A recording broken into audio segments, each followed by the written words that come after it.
We're grateful for this opportunity that we have today to be here, to be a part of this worship assembly.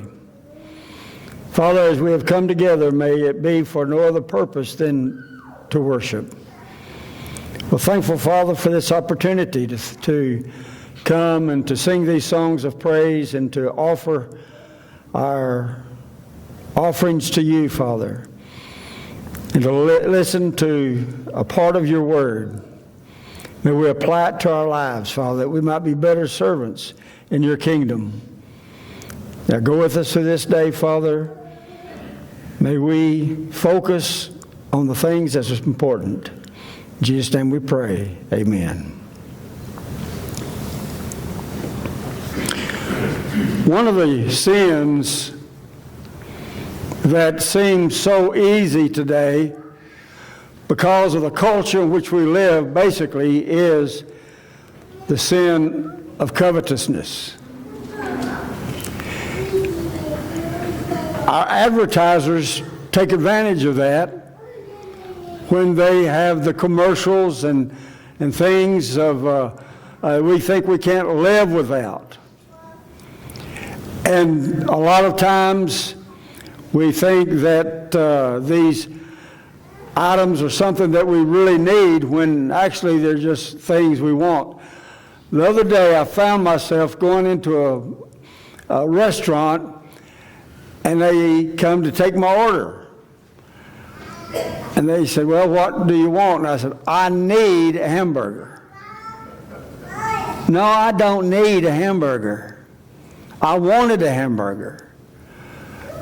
And I've started kind of changing my ordering a little bit because a lot of things I think I need, I don't need, I want.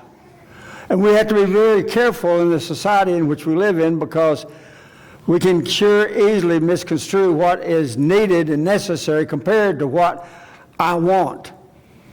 That's kind of what we're talking about today. Beware of covetousness. Well, pardon me.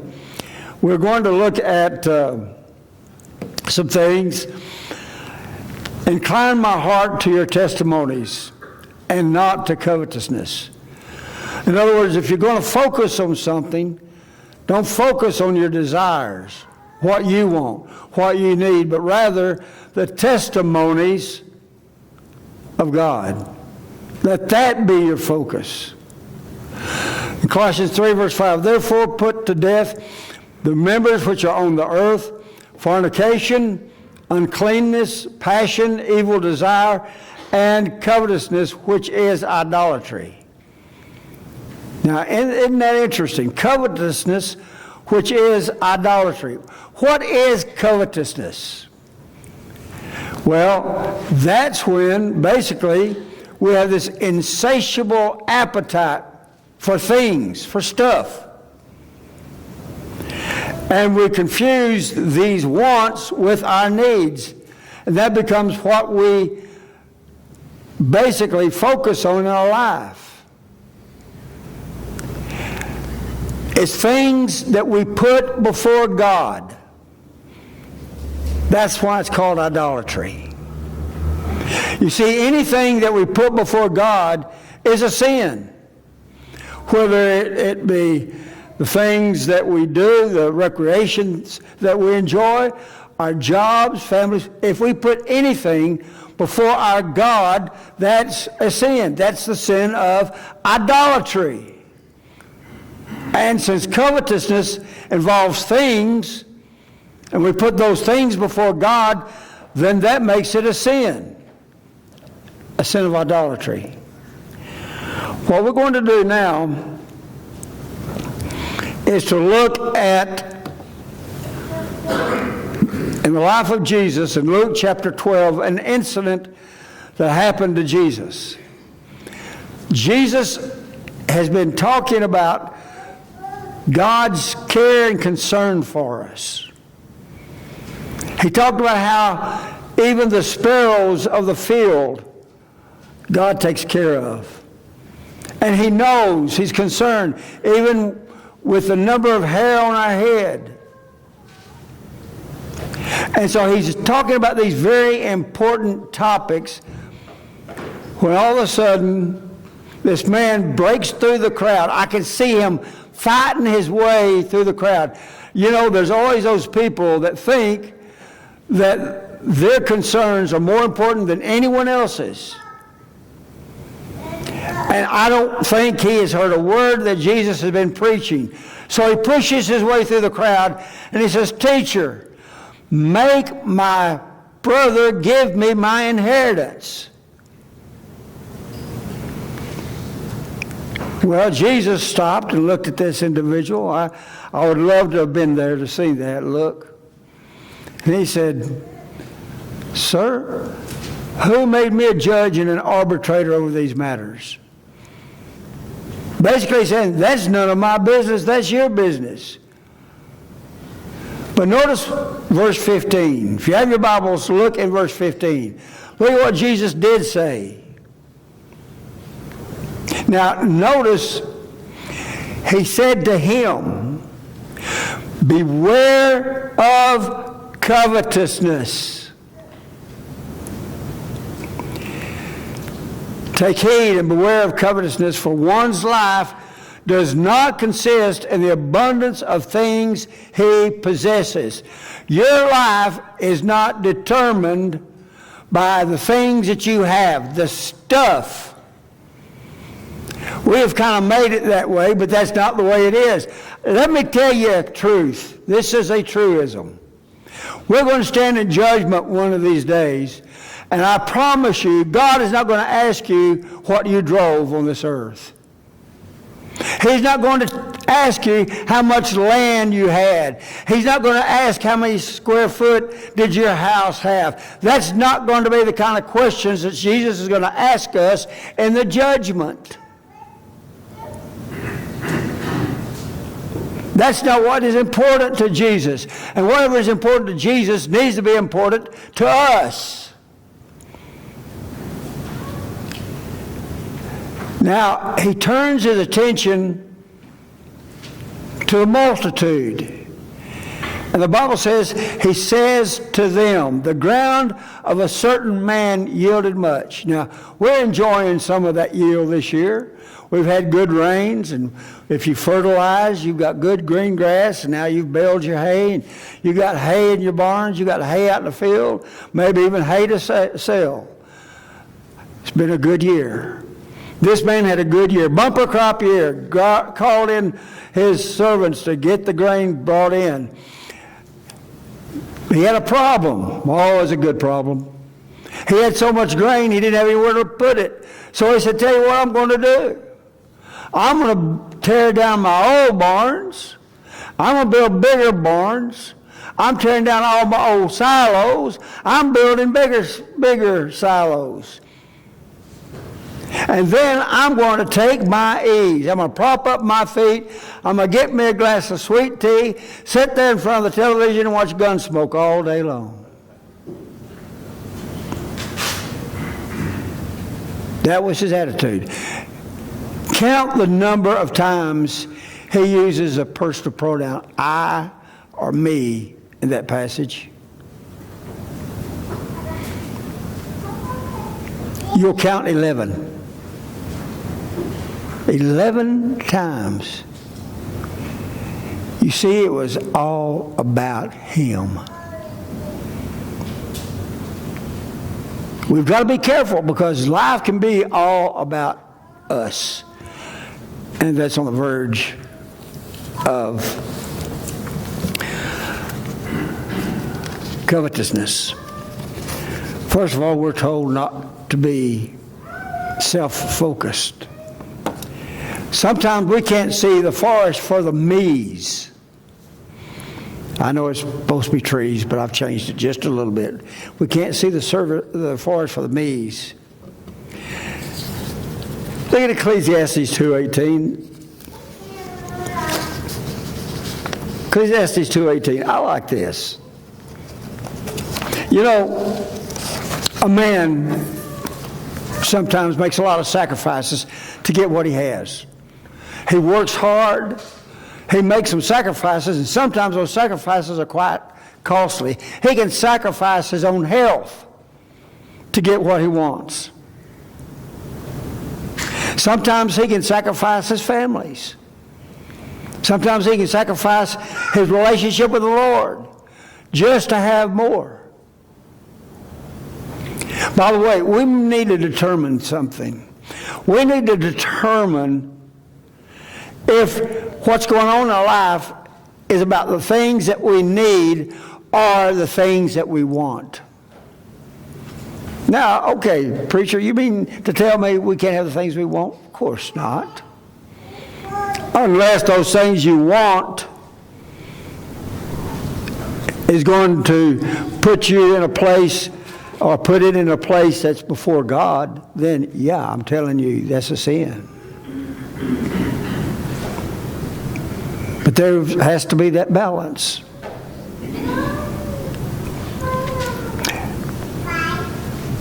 In Ecclesiastes 2:18, we work hard. This is what we're told to do. If a man don't work, he shouldn't eat. Tell that to the government. Sorry about that. Got a little bit carried away. No, I'm not. Turn back to, no, don't turn there. Genesis chapter 3. What did God say? By the sweat of your brow, man's going to work. Okay, so guys, we got to work. We got to work hard. Now, we work hard, all right? We're going to die. Jesus told that man, you're a fool, and tonight you're going to die because of your attitude. So we're going to die. Now listen to this. Then I hated, chapter 2, verse 18 of Ecclesiastes, I hated all my labor in which I had toiled under the sun, because I must leave it to the man who will come after me. And who knows whether he will be wise or fool. Yet he will rule over all my labor in which I toiled, and which I have shown myself wise under the sun. This is vanity. Let me tell you something. You don't know when you die what's going to happen to all your goods. I had a real close friend of mine who was a cotton farmer in North Texas. And he died suddenly. And he had a pretty good sum of money he had worked hard for. And he had some land and equipment. Well, of course, his son got all of that. His son bought new equipment. Nothing wrong with the old stuff, but he wanted new stuff. Bought new equipment. Started going through his dad's money. And within 2 years, he had blown through everything his dad had worked so hard to obtain, including the family farm.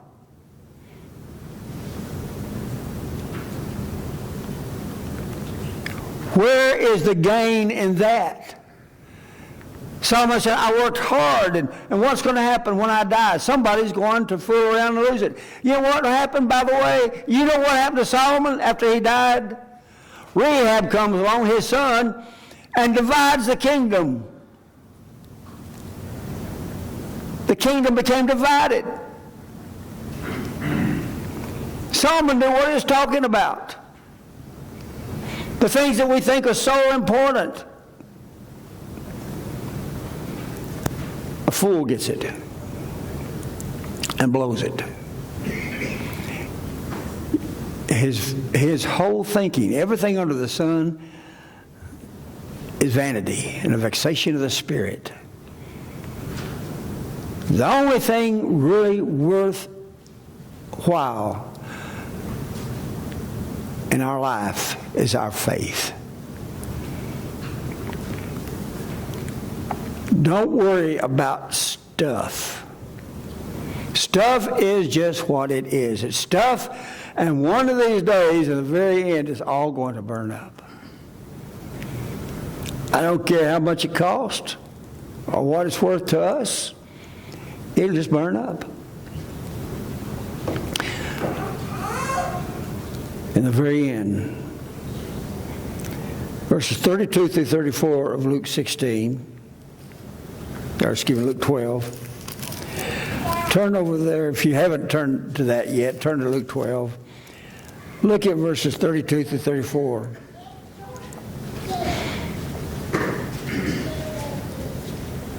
Do not fear, little flock. It is your Father's good pleasure to give you the kingdom. Sell what you have and give alms. Provide yourselves money bags which do not grow old, a treasure in heaven that does not fail, where no thief approaches nor moth destroys. For where your treasure is, there your heart will be also. Let your waist be girded and your lamps burning, and you yourselves be like men who wait for the master. You see, we are in the holding pattern right now. You ever been in a holding pattern in a plane? I flew to Denver one time, and we were in a holding pattern for 45 minutes. I could look down and see the same lake over and over and over till finally we got to land. Well, we're in a holding pattern on this planet. And it's just a matter of time before we land. But when we land, it's going to be for eternity. So all of this that we've worked and struggled is worth nothing. We've got to ask ourselves, is what I'm doing worth it? Worth the sacrifices I'll have to make? Do not be anxious over the necessities. I don't know of many of us Americans today that we're so blessed that are worried about necessities. It's not necessities that's a problem. It's desires. It's our wants.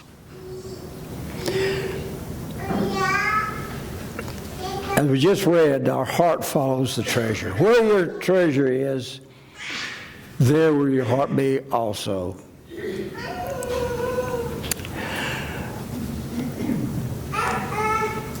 I'll tell you what, let me go forward one. The real treasure, your heart is your treasure. What is your heart set on? What do you determine life by? Now, let me ask you this question. What is the most important thing in your life? Let me think it like this. Your house catches on fire. What are the things that you're going to want to get out of that fire? The things you're going to be wanting to save. The first thing out of the house, what would it be? And all that stuff that you've accumulated, what do you want out of that house? Okay? See, that's your treasure. That's where your heart is.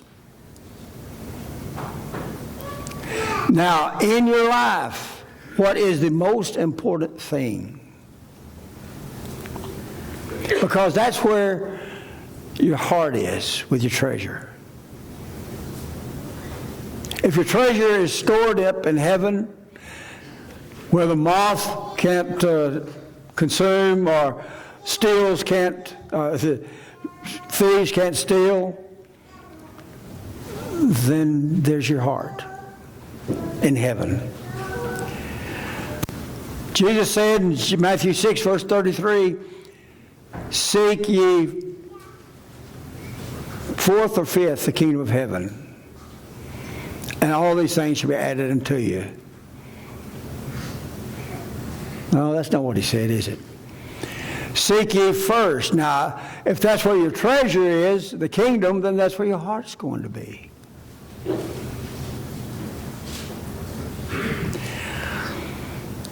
Your heart is with your treasure. And the kingdom should be the treasure. Now,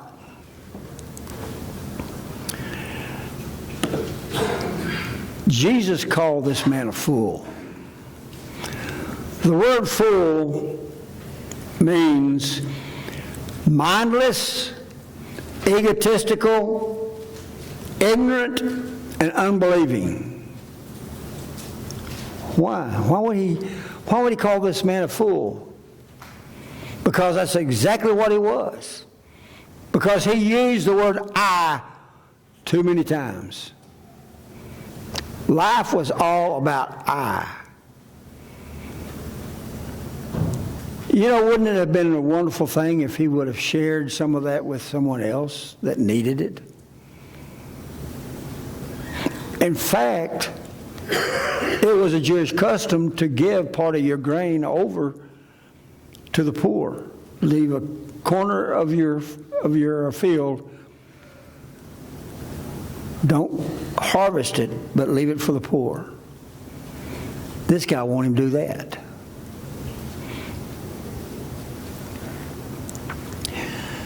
You fool. You think you're going to live forever, don't you? Well, this night, your soul will be required of you. Let me tell you what a fool is. A fool is someone, pardon me, who has put himself before God. It's a foolish thing to put yourself before God.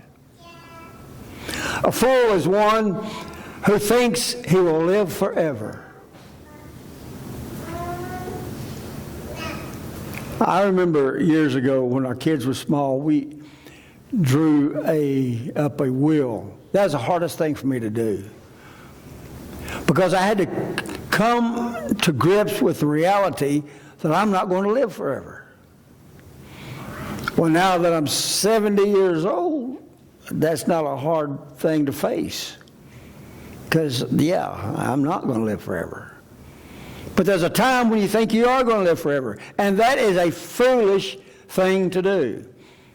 If you think you're going to live forever, you're a fool. You won't. You're not. If you think you can't die tonight, you're a fool. Or if you don't think the Lord could come today, you're a fool. We don't think about these sort of things. We don't think about the end, the Lord coming, our death. We think about now. We think about as far as the end of our nose, and that's as far as we go. That's the American way.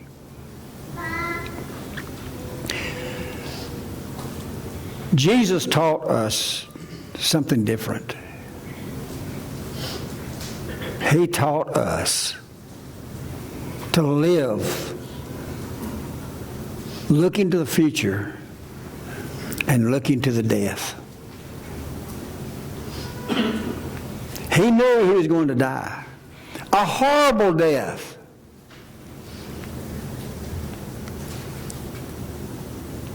And yet the way he lived life to its fullest for the Lord. You see, he knew where his true home was. Paul was the same way. This earthly habitat is not our true home. It's not a real home.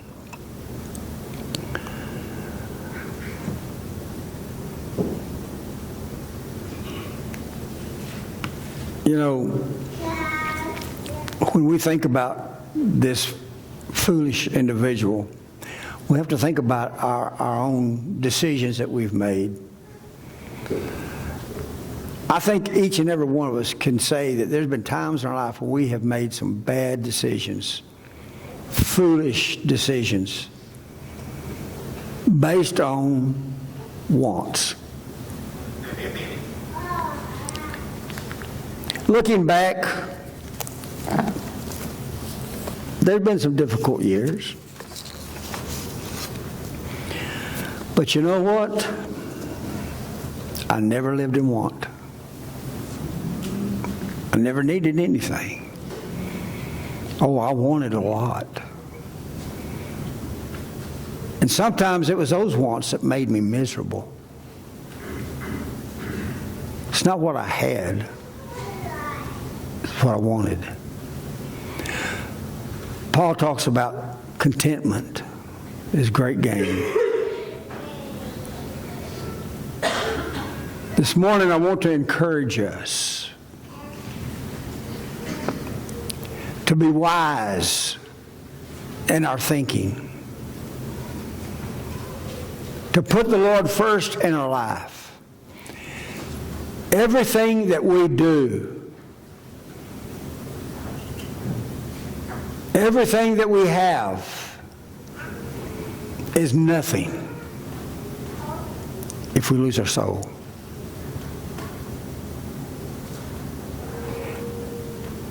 For God so loved the world, He gave His only begotten Son, that whosoever should believe on Him should not perish. It says should not perish, but have everlasting life. That life is made available to us. But we have to seek it. And we have to seek it first. Because that's the only thing in this life that we have that's going to last. Everything else is just stuff. But my faith, my service to God will never end. I love Revelation, where it talks about the faithful that die in the Lord. It says their faith and their works do follow them. We've all heard, well, you can't take it with you. Yeah, you can. You can take your faith with you. Oh, I know when you see the Lord, it becomes sight. But all the things you did on this earth, it will follow you. That's the only thing we're going to take with us, is the works that we do. So it's important that we dedicate our lives and we serve Him first. And beware of covetousness. Jesus said, beware of covetousness. Now, the word beware, we know what that means. Watch out. Danger ahead.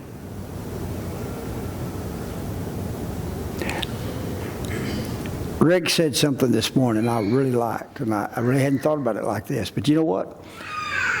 Life is not a playground, it's a battlefield. Thank you, Rick, for that.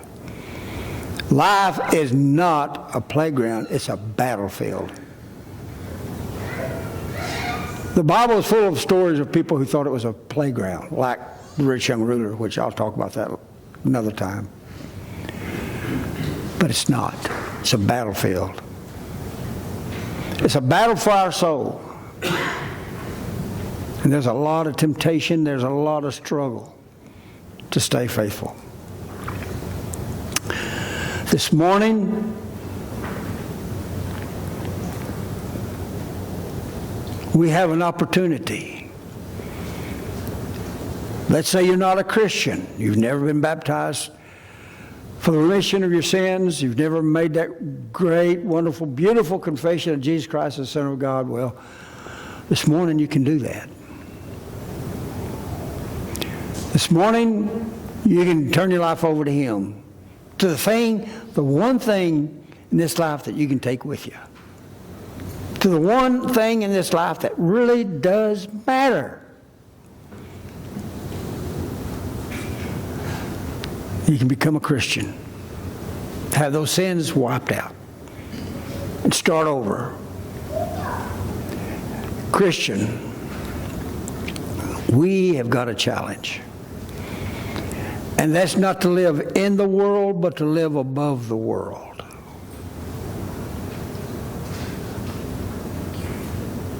Try not to follow the example of the rich fool who forgot what was really important.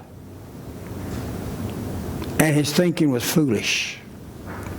Be wise in understanding what God wants for you this morning. And you know what He wants for you? For me? He wants to see my smiling face in heaven. God is not slack concerning His promises, as some men count slackness. He's not willing, listen to this, He's not willing that any man perish, but that all men come to Him. He doesn't want to see any man perish. That's why He sent His Son. So this morning, think about that. That's what God wanted. What do you want? If you have a need to respond, we encourage you to do so while you stand and sing together.